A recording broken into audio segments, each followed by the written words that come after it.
த healing hills. பொதுவாகவே hills எல்லாமே healing செய்யக்கூடியதான்.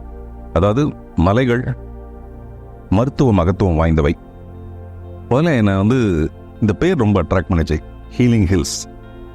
பரவாயில்லையே அப்படின்னு இப்படி ஒரு புதுசாக ஒரு நல்ல பேர் வச்சுருக்காங்களேன்னு ஆச்சரியப்பட்டேன். Naturopathy and wellness centre.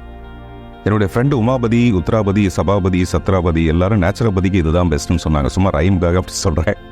என்னுடைய இனிய நண்பர் கதை திரைக்கதை வசனம் இயக்கம் படத்தோட தயாரிப்பாளர் திரு மோகன் இந்த இடத்த ரெக்கமெண்ட் பண்ணார். ஆக்சுவலாக நம்மளை மாதிரினா என்ன மாதிரி ஆட்களுக்கு ஆரோக்கியத்தை விட சினிமா மேலே பயங்கர காதல். இப்போ நான் ஒரு படம் பண்ணேன், டீன்ஸ்னு ஒரு படம் பண்ணேன்னா அந்த படத்துக்காக கிட்டத்தட்ட ஒரு நாளைக்கு ஒரு 18 மணி நேரம்.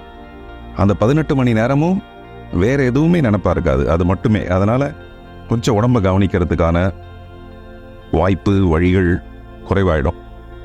அப்போ எல்லாம் ஒட்டுமொத்தமாக சேர்ந்து போய் உடம்பே ஒரு பேக்கேஜ் மாதிரி ஆகிடும். அப்போது எங்களை மாதிரி ஆட்களுக்கு இந்த மாதிரி ஒரு இடம் ரொம்ப ரொம்ப அவசியம். அதை நான் தேடிட்டு இருக்கும்போது தான் இந்த மாதிரியான ஒரு ஸ்பெஷல் பிளேஸை நான் பார்த்தேன். திரு சஜு பாஸ்கர், சித்ராலக்ஷ்மி, ஆக்சுவலாக அவங்களுக்கு நிறைய பிஸ்னஸ் இருக்குது உலகம் பூரா. ஆனால் இந்த இடத்த அவங்க ஒரு பிஸ்னஸாக பண்ணாமல் ஒரு சர்வீஸ் மாதிரி ரொம்ப ரொம்ப அழகாக கேர் எடுத்துக்கிட்டு, அதுதான் எனக்கு ரொம்ப முதல்ல பிடிச்ச விஷயம். இங்கே என்னவாக இருந்ததுன்னா அந்த கேரிங். நம்ம எப்போவுமே வீட்டை விட்டு வெளியில் வந்ததுக்கப்புறம் நமக்கு மிஸ் பண்ணுறது நம்மளை வேறு யார் அவ்வளோ அழகாக கேர் பண்ணிக்குவாங்கன்ட்டு. ஆனால் இந்த மாதிரி இடத்துக்கு வரும்போது நமக்கு ஒரு கட்டுப்பாடு, சுய கட்டுப்பாடு ஒன்று வேணும். பொதுவாக என்ன எடுத்துக்கிட்டிங்கன்னா கிட்டத்தட்ட ஒரு நாளைக்கு 30 டீ சாப்பிடுவேன் நான் ஒரு காலத்தில். டீயே எனக்கு உணவாக இருந்திருக்கு.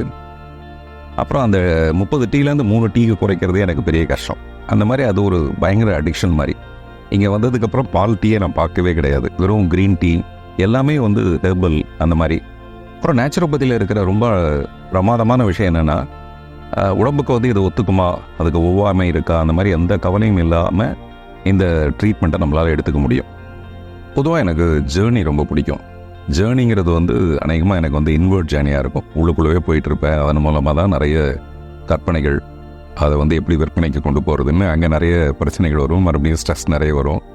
அப்போ கொஞ்சம் எக்ஸ்டர்னலாக ஒரு ஜேர்னி பண்ணலாம் அப்படின்னு யோசிச்சப்போ, அந்த ஜேர்னிங்கிறது ஏன் என்னுடைய ஹெல்த்துக்கு, ஆரோக்கியத்துக்கு தேவையானதாக இருக்கலாம். மாதா பிதா குரு தெய்வம்னு சொல்கிற மாதிரி ஆரோக்கியத்துக்கு பாடி மைண்ட் சோல், அந்த மூணையுமே நம்ம ஒரு ஈக்குவலாக அதுக்கு ஒரு இம்பார்ட்டன்ஸ் கொடுத்து பார்த்துக்க வேண்டிய ஒரு விஷயம் இருக்குது. அந்த விஷயம் இந்த இடத்துல ரொம்ப பிரமாதமாக நடக்குது.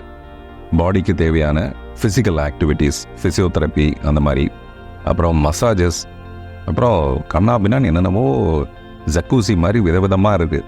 அது வெறும் ஸ்பைனில் மட்டுமே அப்படி தண்ணி படுற மாதிரி, அதுக்கு ஒரு சின்னதாக அது ஒரு ட்ரீட்மெண்ட். அது மாதிரி இன்ட்ரெஸ்டிங்காக தினம் ஒரு இடத்துல போய் ட்ரீட்மெண்ட் எல்லாமே ரொம்ப இன்ட்ரெஸ்டிங்காக இருந்தது.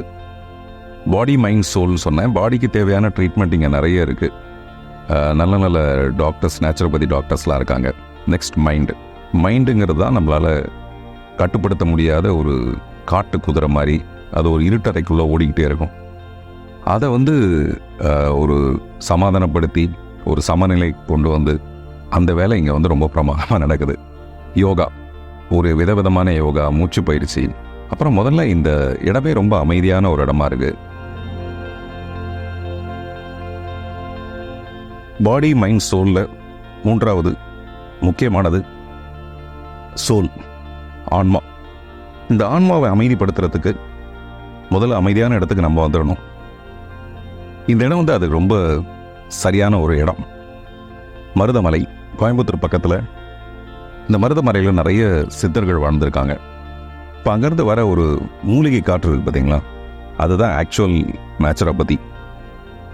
கிட்டத்தட்ட 10 நாள் இங்கே நான் தங்கினேன். போனதே தெரியல.